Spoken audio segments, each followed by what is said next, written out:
it's not often that you get the opportunity to publicly acknowledge someone so dear in your life.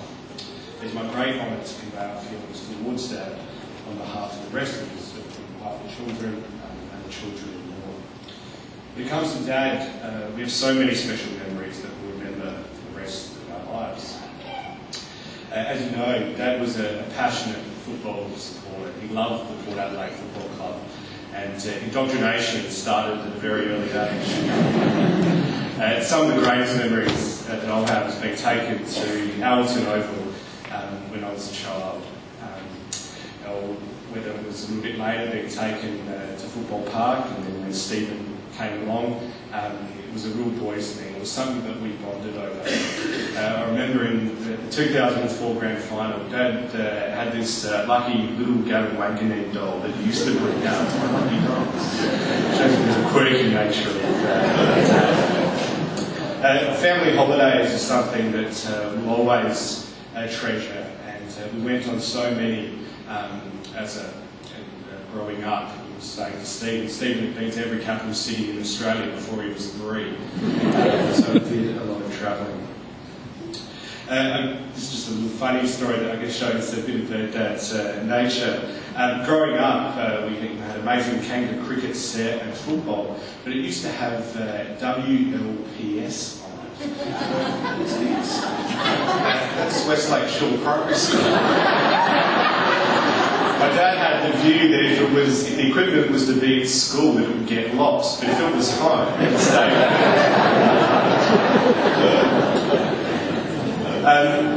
As you know, my dad loved trains, and between the 3 of us kids, I think we've been to every country South Australian railway station there is. Some might call that child abuse, but that's all right. One of them was went to Strathalbyn, and we thought we'd just be a half an hour. And I'm like, Dad, what are you doing with the tape measure?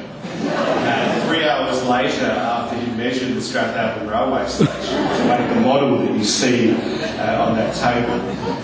So yes, he loved his trains. One of the, I guess, things that happened a little bit later, that was a great thing among us kids, was something that you see there. It's a trophy called the Father's Day gift. It was basically, Dad wanted to start on Father's Day. We do an activity and we compete. So it's been 10-pin bowling or bocce or just something that we do. So it's going to be, I guess, a little bit different next year. For those who grew up in the 1960s, you might remember the show Samurai and Shintaro. My dad loved the Samurai. And I've never seen a man so happy when he found the DVD box set Cash and all those home. And we were introduced to the wonders of Shintaro.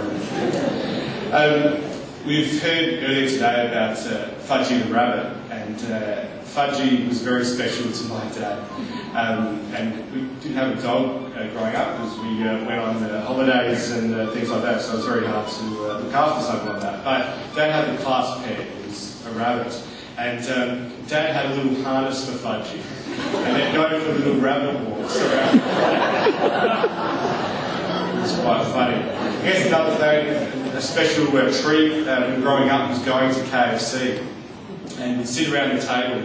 And we always used to find this really embarrassing. Dad used to have to stand up to make sure that everyone got their 2 pieces of chicken and the meat and it was divided perfectly. He was a quirky and unique man. As with most things in life, it was only after time has passed, and only after hindsight and perspective can go quietly about the work that you really grasp how good you had it, or how special and enjoyable, or even easy a certain time in your life was. People who were once at uni but now find themselves in full-time work might be able to relate to such a feeling. Similarly, when we were children, Dad was Dad. He performed the mundane tasks of fatherhood like any dad would. He mowed the lawn, made our lunches, and drove us to friends' houses. Not to mention, intermittently, sneaking off to the shed to work on his trains. The thought didn't cross my mind that he wouldn't be there at some point in the future. And it's only after he has passed that he finally conceive the gravity and the depth of his love. In the past few days, we've gone through the pictures, letters and mementos that can reveal so much of a person. The fact that unbeknownst to the rest of the family, he'd given Catherine a Valentine's Day card every Valentine's Day since she could remember. Or how he wrote entries in an exercise book with the title Discovering Martyn, which describes my first year on earth and reveals the joy I gave him by simply scribbling on a paper and crawling across the floor. Or how he took Stephen to basketball practice or T-ball games every Saturday morning. We all knew we were loved. Our dad took fatherhood seriously. Fast forward a few years, and Dad as well as Mum were able to welcome our very own choice of a family member in the form of Amanda and Nina, who were adopted into the family without condition. If we had chosen to love them, so would they. I say they because it's important to recognise Mum in all of this. In many ways, she was complementary to Dad, and Dad complementary to Mum. Where Dad was laid back, Mum was forthright. Where Mum was firm, Dad was able to see the lightheartedness of the situation. Both had their individual parenting talents, but it was without question a package deal. They were a set. Each part came with an accessory. Not to say that the phrase "ask your mother" or "ask your father" was not used often. To have one without the other was unthinkable. So I want to take the opportunity now to acknowledge the contribution of Mum in making Glenn the father.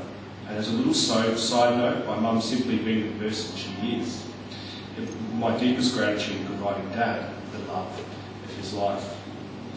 As you probably already gathered, Dad was a funny man with a good sense of humour.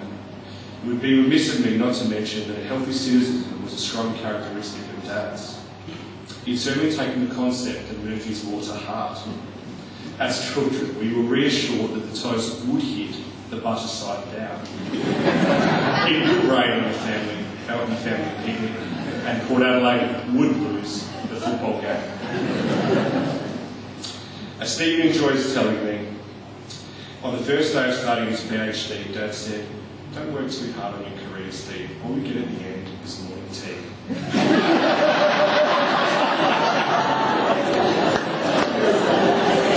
And it must be said that Dad, knowing this, always had a good work-life balance.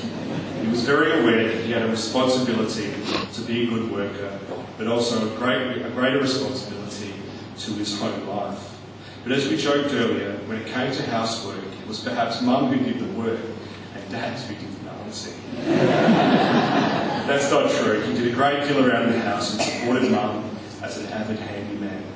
Yet because of this able balancing, he always had time not to just to be with him, but time to let us think, and time to ask him any question we wanted. He had a certain patience that perhaps only a lifetime of modelling trains can teach someone. As we commence our lives without Dad, it's important that we live how he wanted us to. Essentially, it is a responsibility to be honest, caring and thoughtful people ourselves. To the friends we make in the future, the children we go on to raise, and the aunties and uncles we become, those we come into contact with who have no way of knowing Glenn personally. Therefore, it is our duty to reflect his warmth onto them and be responsive to their future needs, just as Dad did for all the people sitting in this church today. But in doing just that, we realise that the river can never run higher than its source. Dad was a pro, someone who maybe wasn't born with all these traits, but worked on them over time to become an extraordinary man. As we move on from today's service, go back to work and resume life as normal, it is only by acting in such a way that we can properly acknowledge the debt we owe him. It may be true that everyone is perfect when they die. It is the habit of memory to downplay their faults and gloss over a person's shortcomings and quirks.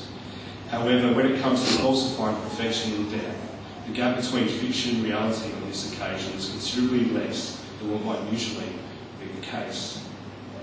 I realise I am biased when I say something like that. It is impossible for me to live through another person's childhood and indeed experience the love of a father other than my own.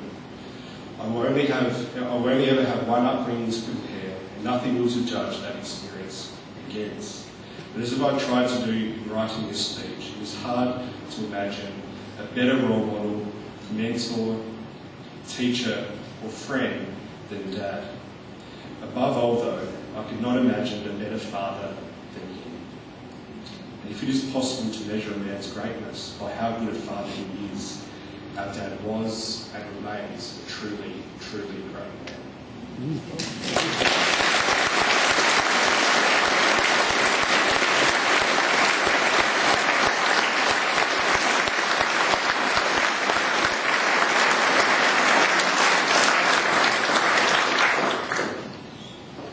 Thank you. From all of us. You surely would have wanted to tell them about fudgy.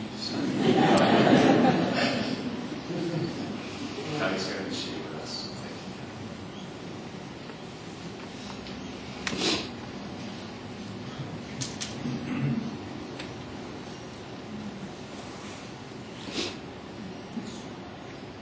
As we're all aware, marriage is a really important step.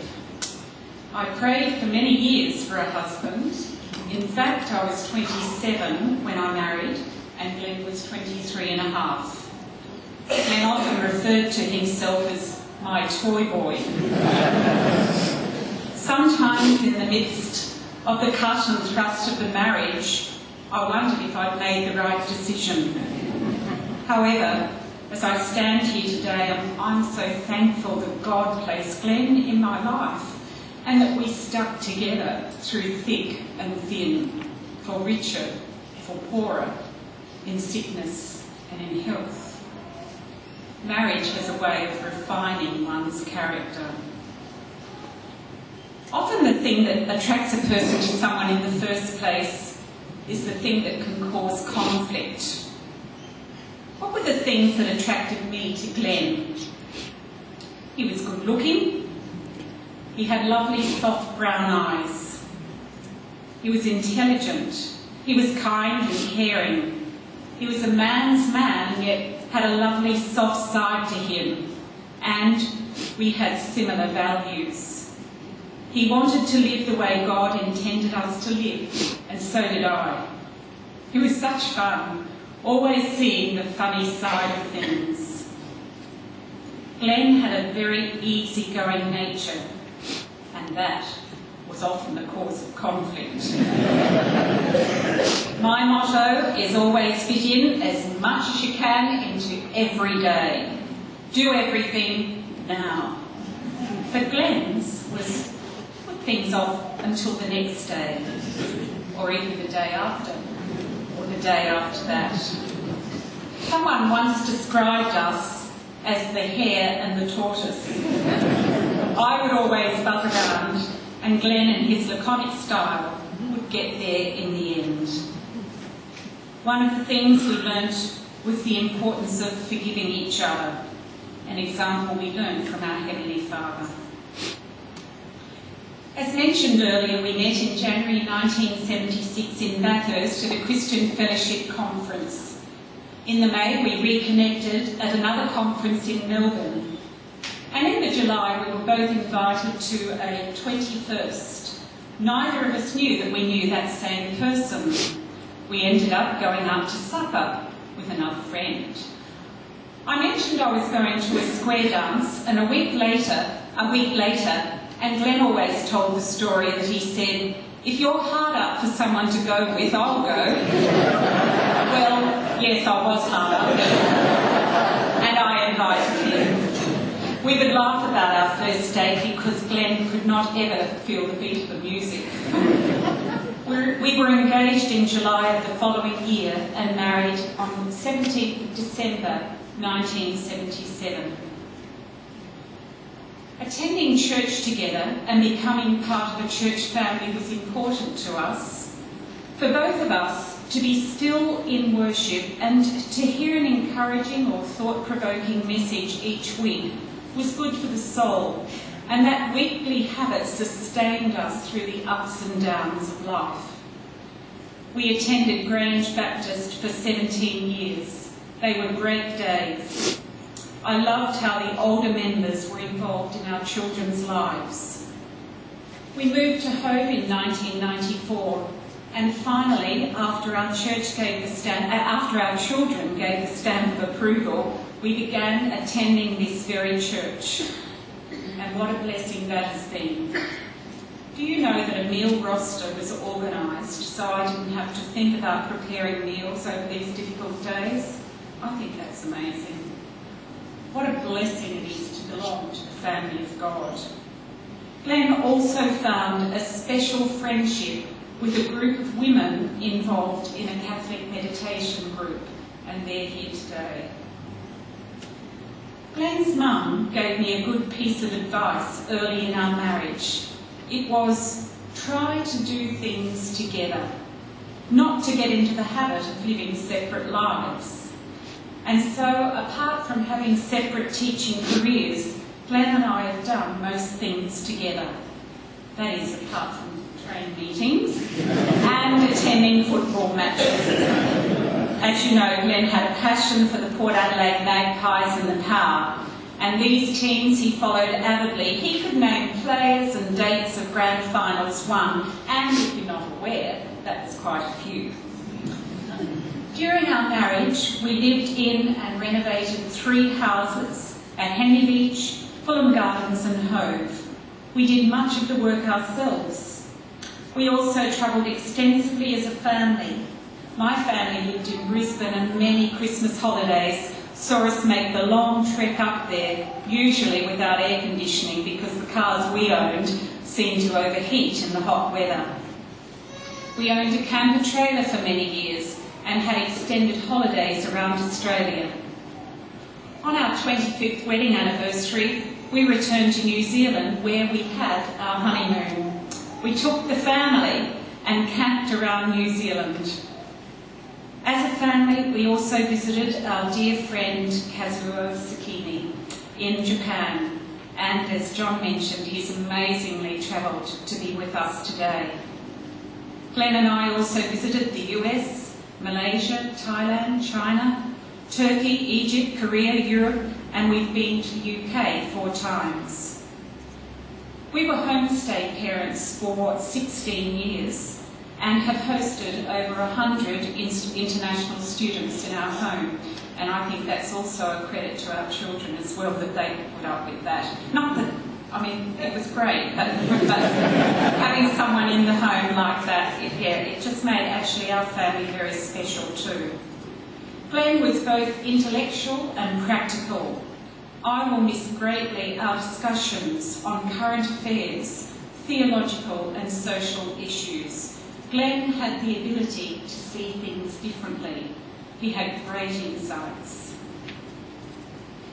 We found out that Glenn had carcinoid syndrome 2 days before our daughter's wedding in April 2006. A carcinoid tumour is a slow-growing type of neuroendocrine tumour originating in the cells of the neuroendocrine system, and it's notoriously hard to diagnose. When Glenn had it diagnosed, it had advanced to his liver. About 15 in a million people get this type of cancer. Unfortunately, 3 years later, Glenn developed a secondary condition called retroperitoneal fibrosis. It's a rare disorder in which the tubes that carry urine from the kidneys to the bladder are blocked by a mass in the area behind the stomach and intestines. Only 1 in a million develop this condition. And as Glenn would say, I'm one of the lucky ones. I'm not going to stand here today and say that this journey over the last 5.5 years has been easy. There's been much pain, many questions and many tears. However, what I can say is that it's been the biggest learning experience of my life and of Glenn's. And what I can say is that there has been many God moments. An example of this was that the usual way to treat carcinoid syndrome was with chemotherapy, which is just a random way of attacking tumours. A friend who now lives in Brisbane just happened to attend a conference specifically about carcinoid syndrome, remembering how rare it is. He's a nuclear scientist. He told us about a nuclear treatment which was being trialled at the Peter MacCallum Cancer Institute in Melbourne. We contacted that hospital, but there were certain protocols that had to be met, and the waiting list was up to 18 months. Another dear friend from this church just happened to be best friends with the former director of palliative care at that same hospital. She was able to provide us with information on an appropriate way to speed up the process, and so treatment occurred for Glenn a lot sooner. We also contacted politicians in Adelaide to establish a treatment centre here. Glenn rang into the ABC radio station when the AMA president was on. This all started the ball rolling for the Nuclear Treatment Centre for Carcinoid Syndrome at the Queen Elizabeth Hospital. And 2 weeks ago, Glenn was able to go to Queen Liz to have his 7th treatment instead of having to travel to Melbourne. The oncologists attribute the centre being established here as being a direct result of our political activity. The other God moments were the amazing, caring members we met in the medical fraternity. The specialists and the nurses became our friends as we shared Glenn's ups and downs together. And of course, many of you willingly prayed and gave your time to listen to where we were up to. Unfortunately, the retroperitoneal fibrosis was very aggressive. They are still trialling drugs to treat this condition, and the side effects are truly horrible. During the last month of Glenn's life, Glenn's legs and torso swelled again.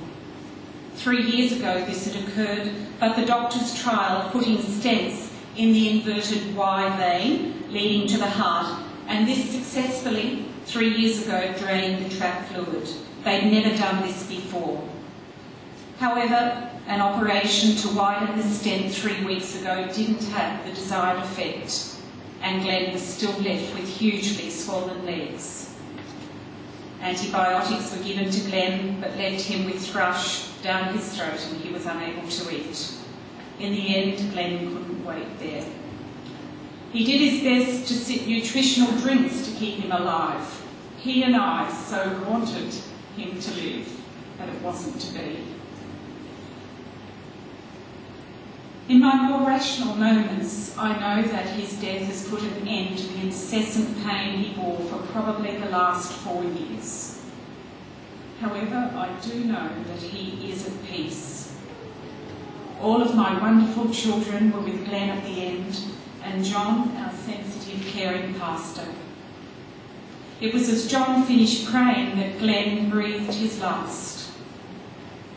He let go of this life and went to be with our Heavenly Father. Many times I had to remind Glenn that it's not the years in your life, but the life in your years. Typical Glenn had a saying, "We're not here for a long time, but a good time." But we both knew that good not only means experiences, but it means richness. On behalf of all the family, thank you, every one of you, for being here today. Please, more than ever, keep in contact with us. We'll be needing you to get us through.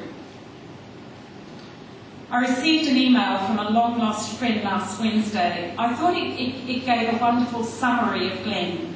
He wrote, "I recall with great affection the times I spent with you and Glenn and your family. I really do.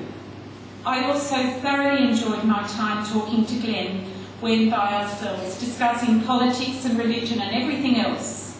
I respected him enormously as a dedicated family man, an innovative teacher, a very thoughtful person, and as a good bloke with whom I could discuss important issues and have a laugh and at odd times share a few frustrations. Above all, I thank God that our paths intersected. For in being with Glenn, I sensed something of the gifts God gives to all, for in being with Glenn, I shared what God has to offer. About 4 years ago, Glenn spoke at this church, sharing something of his journey. As I read what he had written the other night, I was amazed at his wisdom and insight. If you'd like a copy of it, please, you might like to put your name down here, and I would be very happy to send it or email it to you. The insights and the grasp of what he had is just amazing.